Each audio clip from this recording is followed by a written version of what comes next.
Hi everyone, it's Don and I hope you're having a fantastic day. Well, today I have a ship that was changed its itinerary, and I've never heard of a ship changing its itinerary for this reason, so we'll talk about that.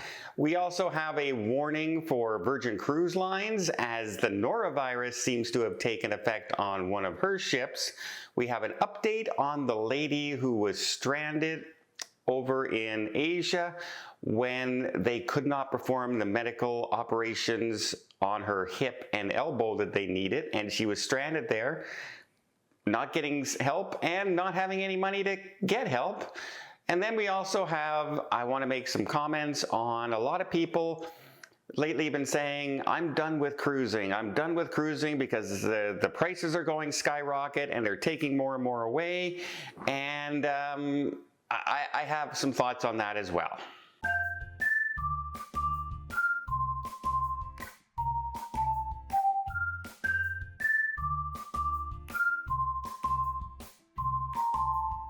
So first off, an update on Denise Hammond, the lady who was traveling a month-long trip in Asia. She slipped and fell and she hurt her hip and broke her hip and broke her elbow.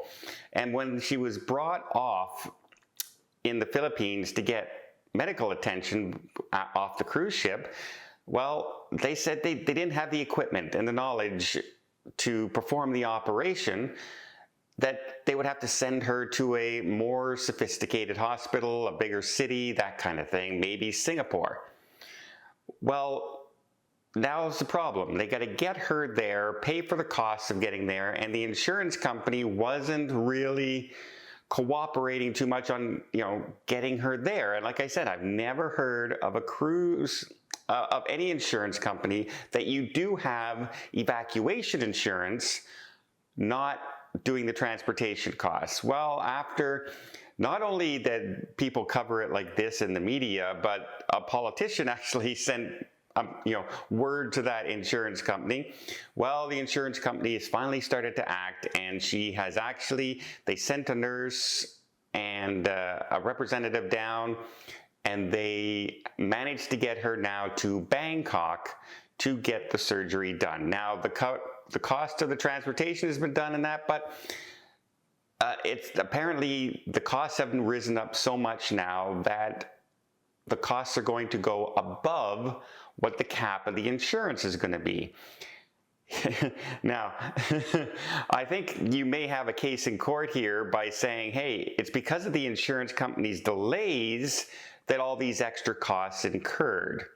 And because they delayed, they should be responsible for the extra costs. I think you might have an argument there. You might win that one.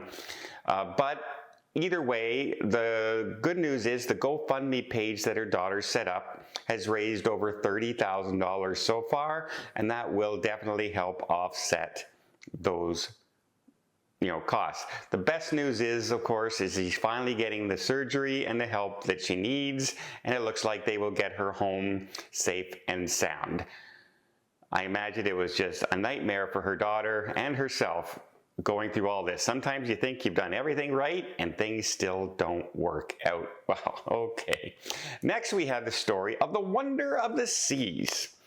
And they have been told that, we're going to have to cancel a couple of ports on our Wonder of the Seas journey in January. And instead of going there, we're going to go to another port. And people are going, why? Why are we doing this? Well, and I've never heard of this before. I've never heard of this as a reason. Well, they have to refuel. They have to refuel in San Juan. There are places to refuel at the other cruise ports. Don't get us wrong. There's lots of places. But for some reason, they're going to refuel in San Juan. Cruise line isn't saying why. Royal Caribbean is just saying that they've changed it for this reason.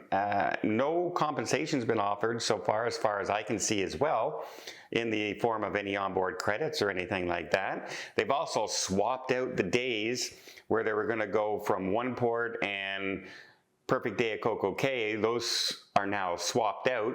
Not sure why, again, but basically they're refueling. Have you ever heard of that? Have you ever heard of canceling cruise destinations because you're going to refuel when other places are available to refuel? And so many months in advance. I'm not sure what's going on, but I thought it's pretty funny, and that's why I wanted to bring it up here. Also, Virgin Cruise Lines, the Scarlett Lady has just said, yeah, its last cruise, they came down passengers with a gastronomical illness, basically Norovirus on board. About 3% of their passengers, if the cruise ship holds about 2,700 passengers, you could roughly figure about 70 to 75 passengers came down with the Norovirus on board. They also sent out a letter to guests going on the next cruise, which left on Friday, October 13th, Friday the 13th. Great day to hear news that there was Norovirus on the ship you're about to get on Friday the 13th. But we'll see what happens on this one. It just goes to show Scarlett Lady's only 2 years old, right? It debuted in 2020, 2021. Because of the pandemic, it couldn't sail. So it's a brand new ship, and it still has Norovirus. In fact, Virgin is known for their food quality and their food on board. So wash your hands, everybody. Just wash your hands, and things will go much, much smoother. And finally, I do see a lot of comments lately because I have been covering a lot of changes in the cruise lines, from cutting of entertainment to adding extra prices on, to raising prices, to shortening when you have to pay for your cruise final payment, to raising the cost of deposits, etc., etc., raising specialty dining, raising internet prices, raising. And I just wanted to say, a lot of people say, well, it's just not worth going on a cruise anymore. And as if those are the only companies out there in the travel industry that have been raising prices. Just to give you an idea, airfare since 2019 has risen 79%. The cost to take a plane since 2019, before the pandemic, has gone up 79%. I don't think cruise ships yet have gone up 79%, just as a heads up. That's the start of it. If you look at a whole place like Disney World, well, Disney World just announced they have raised their ticket prices again in their park. Not only have they raised the ticket prices, they're raising the prices of parking. They've recently raised the prices of food in their theme parks. They've also raised the prices of the Genie Plus now going into the park, and also the cost of how much each ride you actually have to pay for if you want that quick ride where you don't have to wait in line is also gone up, etc., etc., etc. Cruise lines are not the only ones that are, adding extra costs onto things and taking things away, right? Unfortunately, that just seems to be the way it is in the world right now. Everybody is trying to recoup money from the losses that they incurred during the pandemic, and nothing seems to have stabilized as far as being able to bring prices back down to normal. There's no pressure. There doesn't seem to be any pressure out there from governments or anything like that to actually drop prices anywhere and force companies to drop prices. And we're paying those prices, so why would they change?